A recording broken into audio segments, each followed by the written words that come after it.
So you joined up with the Marines. Did you think you would go straight to the front lines there? Yeah. Well, I didn't think there was anywhere else. I mean, that's what I volunteered for.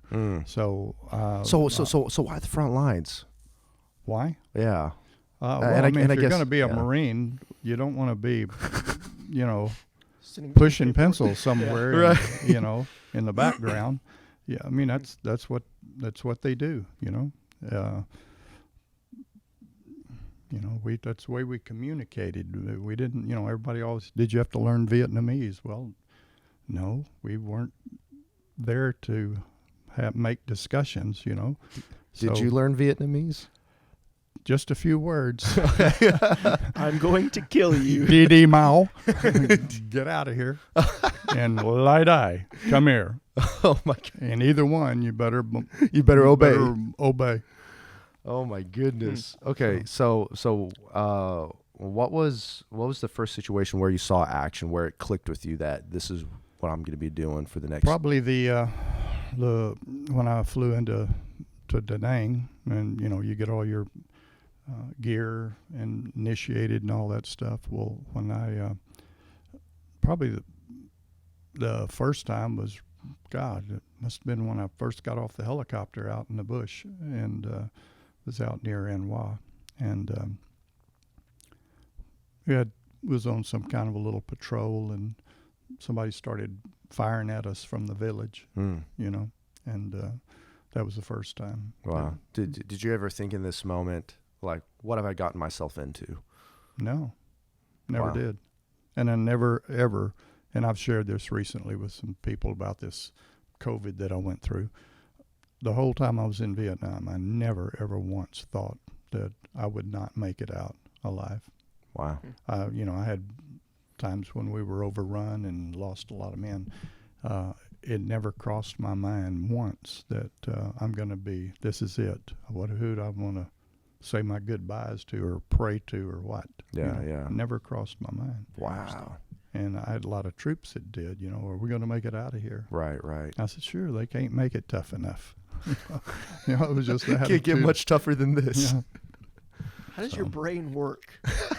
That is a real question. Like, if I saw people dying, I would be. See, he's the guy that I want to be my captain. Yeah. If I was a Marine, you're the guy that I would want to be my Because he captain. would be like, yeah, go to the front lines. I'd be like, No, I would 100%. Someone who can keep us cool under fire That's constantly. true, actually. Well, don't get me wrong. I went over there.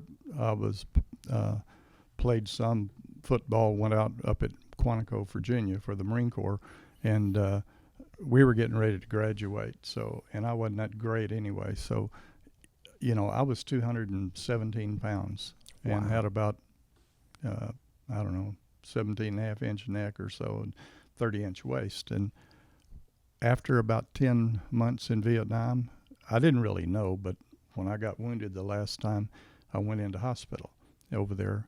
And after 10 days in the hospital, I was at 158. And when I came back, I had a 39 long coat instead of a 46 long. So, and a 13-inch neck.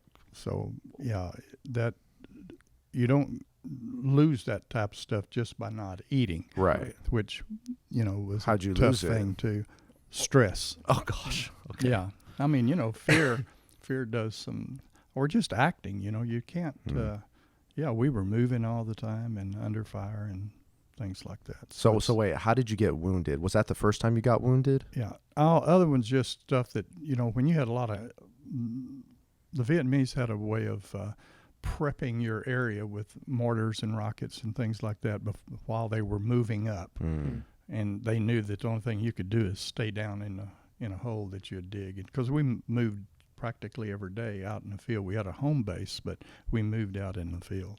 So, yeah, it was they knew what they were doing, and they were very good at it, especially the North Vietnamese.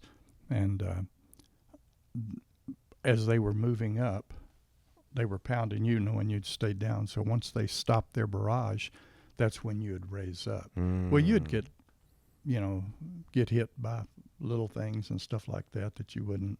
I didn't want to get, unlike some people like John Kerry, that he got a 1 millimeter piece of metal in his arm from his own weapon, picked it out, to get a Purple Heart so he could get 3 and get out of the country in less than 3 months. But I don't want to get political on them. But I didn't want to be separated from my men. And the only time I was the last time when I did get hit. There was an explosion behind us that one of my men was 4 of us setting in. After we took a hill, he was setting in, I was setting in lines where we were going to set our perimeter up. And one of them tripped behind me, tripped a booby trap, which we found was a 155 howitzer booby trap, probably one of our own that was booby trapped before they left out. Wow. And it kind of blew all 4 of us off the side of that little hill. Good grief. So I don't know what happened to them. We didn't have the same communication as they do now in Iraq and Afghanistan and all, where you could find out what went on. Spend some time over there recently. How'd you get I guess rescued from that? Helicopter Okay. came in because we'd already cleared the mountain of people, but not booby traps. And now they call them IEDs, but it was a booby trap. And they put me on a helicopter, on the back of a helicopter, and flew me into a MASH unit there in Da Nang. And time they picked all the stuff out of my legs and back, and they left one piece in my head, which is still there, which may account for some of the things that's still going on,